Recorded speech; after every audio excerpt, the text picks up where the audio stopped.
to their loved ones who are weary from waiting. These things I pray in your holy and mighty name. Amen. Thank you, Chaplain Andy. You may be seated.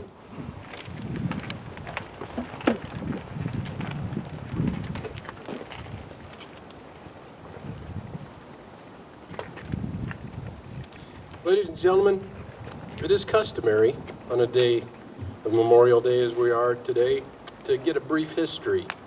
So let me remind us how this all started. 3 years after the Civil War, on May 5th, 1868, the head of an organization of Union veterans, the Grand Army of the Republic, established Decoration Day as a time for the nation to decorate the graves of the war dead with flowers. Major General John A. Logan declared that Decoration Day should be observed on May 30th. It is believed that that date was chosen because all flowers would be in bloom. His General Order Number 11 reads in part, "The 30th day of May, 1868, is designated for the purpose of strewing with flowers or otherwise decorating the graves of comrades who died in defense of their country during this latest rebellion, and whose bodies now lie in almost every city, village, and hamlet churchyard in the land. In this observance, no form of ceremony is prescribed, but posts and comrades will in their own way arrange such a fitting service and testimonials of respect as circumstances may permit." The first observance was held that year in Arlington National Cemetery across the Potomac River from Washington, D.C. The ceremony centered around the mourning draped veranda of the Arlington Mansion. Once the home of General Robert E. Lee, various Washington officials attended, including General and Mrs. Ulysses S. Grant. They presided over the ceremony, and after speeches, children from the Soldiers and Sailors Orphanage Home and members of the Grand Army of the Republic made their way through the cemetery, strewing flowers on both Union and Confederate graves, reflecting with prayer and singing hymns. It was not until after World War I, however, that the day was expanded to honor those that have died in all American wars. In 1971, Memorial Day was declared a national holiday by an act of Congress. Though it's still often called Decoration Day, it was also placed on the last day, the last Monday in May.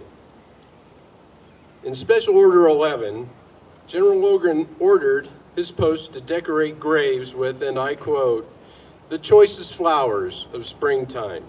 He also urged, "We should guard their graves with sacred vigilance. Let pleasant pass invite the coming and going of reverent visitors and fond mourners. Let no neglect, no ravage of time, testify to the present or to the coming generations that we have forgotten as a people the cost of a free and undivided republic." Now I'd like to introduce the Fairmount Vice President, Mr. Jim Cavoto.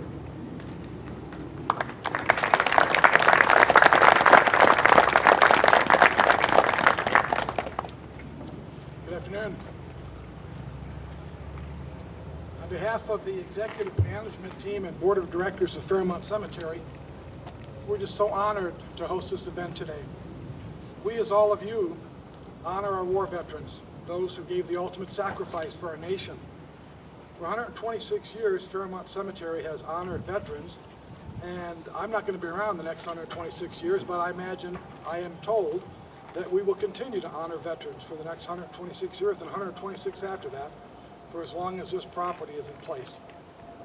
I'd like to recognize all veterans, including World War I, World War II, Korea, Vietnam, the Cold War, the Gulf War, the global war on terror, Afghanistan, Iraq, for your service and sacrifice to the community and state and the nation. Would you please join me in giving a round of applause for these dedicated men and women.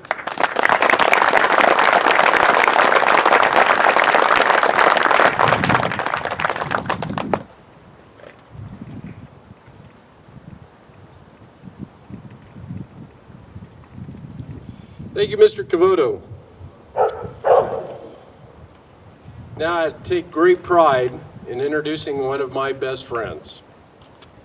He's the president and founder of the Colorado Freedom Memorial Foundation and the spearhead to build a memorial out by Buckley to Colorado's fallen. I'd like to introduce to you Mr. Rick Crandall.